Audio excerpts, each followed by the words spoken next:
안녕하세요. 김명한TV의 김명한입니다.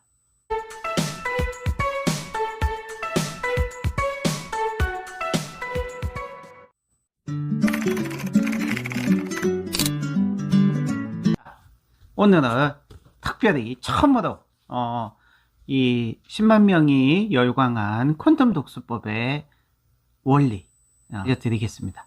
최초 공개입니다. 왜? 퀀텀 독서법의 원리 최초 공개. 자, 많은 사람들이 이 퀀텀 독서법이 무엇인가 궁금해 하시는 분이 많죠. 그래서 퀀텀 독서법의 세 가지 원리, 이 세 가지 원리를 제가 공개한 적이 별로 없어요.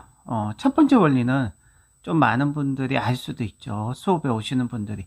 하지만 두 번째 원리와 세 번째 원리, 특히 세 번째 원리에 대해서는 아주 깊이 제가 얘기를 한 적이 없고요. 하지만 오늘 일단 첫 번째 원리를 좀 집중적으로 말씀을 드리고 다음에 두 번째 원리 그리고 세 번째 원리를 말씀해 드리려고 합니다. 자, 퀀텀 독서법 과연 어떤 원리이기 때문에 2, 3주 만에 독서 능력이 뭐 3배, 5배, 10배, 또 심지어 어떤 분들은 2, 3주 만에 원페이지 리딩을 하게 되죠. 지금은 원페이지 리딩이 아니라 양페이지 리딩까지 하시는 분들이 속출하고 있는데요. 자, 퀀텀 독서법의 원리 세 가지 중에 자, 첫 번째 원리를 말씀해 드릴게요. 자, 퀀텀 독서법의 첫 번째 원리는 무엇이냐?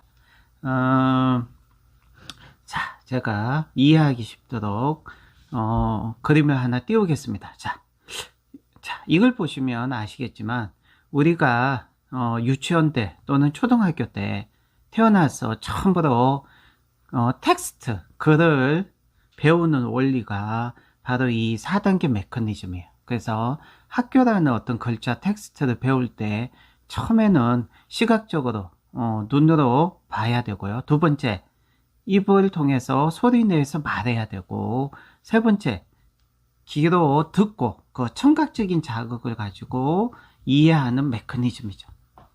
그래서 쉽게 얘기해서 이러한 어떤 4단계 메커니즘, 이 4단계 메커니즘은 우리가 평생 책을 읽을 때 그대로 유지가 돼요. 그래서 눈을 사용해서 눈으로 보고 입으로 소리내고 귀로 듣고 뇌로 이해하는 이 4단계 메커니즘이 그대로 유지가 되고요.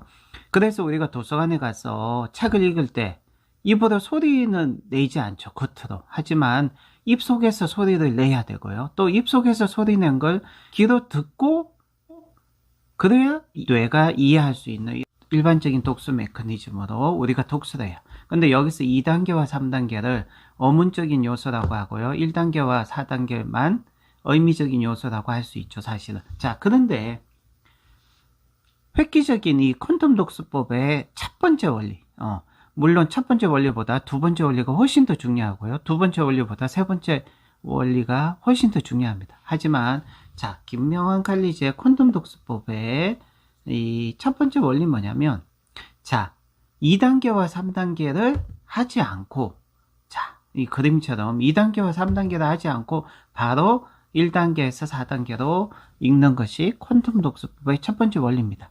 자, 이것이 가능할까요? 예, 가능합니다. 왜? 일본의 대학교 중에 간사이 대학교라고 하는 곳이 있고요. 그곳에서 기존의 어떤 속도법이 아니라 정말 독서를 잘하는 독서의 대가의 어떤 기능성 MRI를 측정해 본 결과 2단계와 3단계가 작동하지 않고요. 1단계에서 바로 4단계, 즉 퀀텀 독서법의 첫 번째 원리처럼 독서를 한다는 사실을 발견했다는 거죠. 그리고 이 퀀텀 독서법은 바로 이런 원리이기 때문에 우리가 속발음을 왜 하는지 아세요? 바로 이거죠. 우리가 글을 배울 때 이런 4단계 메커니즘으로 글을 배웠기 때문에 우리가 도서관에서 책을 읽을 때 소리는 내지 않더라도 입속에서 소리를 내야 되고요. 또 그것을 또 귀로 듣고 그 다음에 뇌로 이해하는 이 4단계 메커니즘 때문에 속발음을 하는 거고, 속발음이 나쁜 것도 아니고 좋은 것도 아니에요. 그냥 자연스럽게 존재하는 것이지만 퀀텀 리딩을 배우면 자, 이렇게 1단계에서 4단계로 건너뛰는 독서의 기술을 배우면 혹발음은 저절로 없어진다는 거죠. 자, 이게 콘돔 독서법의 첫 번째 원리고요. 자, 두 번째와 세 번째 원리는 간단하게 오늘은 얘기해 드리고요. 시간이 되면 2단계에 대해서, 두 번째 원리에 대해서 집중적으로 또 설명해 드리고, 또 시간이 되면 세 번째 원리에 대해서도 얘기해 드리겠습니다. 자, 콘돔 독서법의 두 번째 원리, 한 번도 밝힌 적이 없는데요. 인간은 세상을 볼 때 초점 시야와 주변 시야라는 게 있습니다. 즉, 인간의 시야라는 건 뭐냐면, 인간이 눈동자를 옆으로 양쪽으로 굴리지 않고 하나의 지점을 봤을 때 인간의 눈이 볼 수 있는 범위, 그것을 시야라고 하는데, 초점을 맞춰서 보는 초점 시야가 있지만 주변 시야도 가지고 있어요. 콘돔 독서법의 하나의 두 번째 원리는 이 주변 시야를 움직여서 읽게 하고요.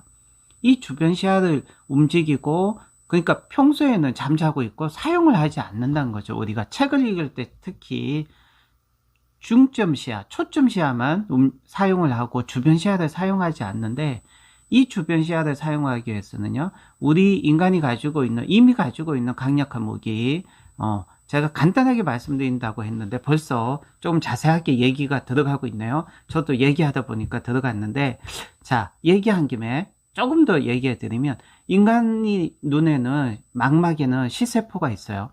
자, 시세포에는 두 가지 종류가 있는데, 하나는 원추세포, 하나는 간상세포예요. 원추세포는 어떤 여러 가지 설명이 되어 있지만, 그런 어떤 설명을 뛰어넘어서, 저는 책을 읽을 때 독서 천재들은 원추세포와 간상세포 두 가지를 다 이용해서 독서를 해요. 그러니까 이 두 가지 세포 중에 하나는 초점을 맞춰서 읽는데 사용하는 세포고요. 다른 하나는 주변을 보는데 사용하는 세포란 거죠. 자, 콘돔 독서법의 세 번째 원리. 이 세 번째 원리는 굉장히 중요한 원리죠.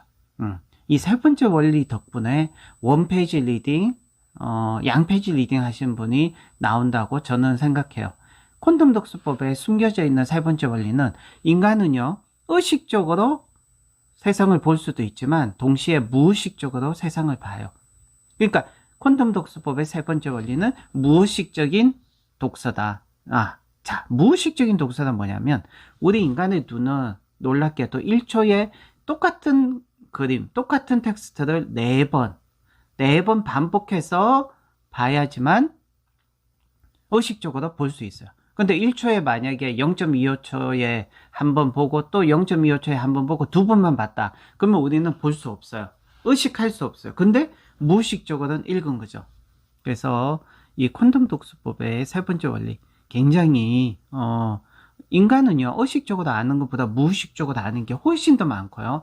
이 무의식에 관련해서 재밌는 얘기들을 제가 많이 해드릴 수 있는데, 지금은 일단 시간 관계상 나중에 이제 두 번째 원리에 대해서 집중적으로 말씀해 드리고, 또 세 번째 원리에 대해서 집중적으로 말씀해 드릴 때 좀 더 재미있고 굉장히 놀라운 사실들을 얘기해 드리려고 합니다. 그래서 자, 콘돔 독서법의 세 가지 원리를 최초로 공개해 드렸습니다. 지금까지 김명환TV의 김명환 작가였습니다. 감사합니다.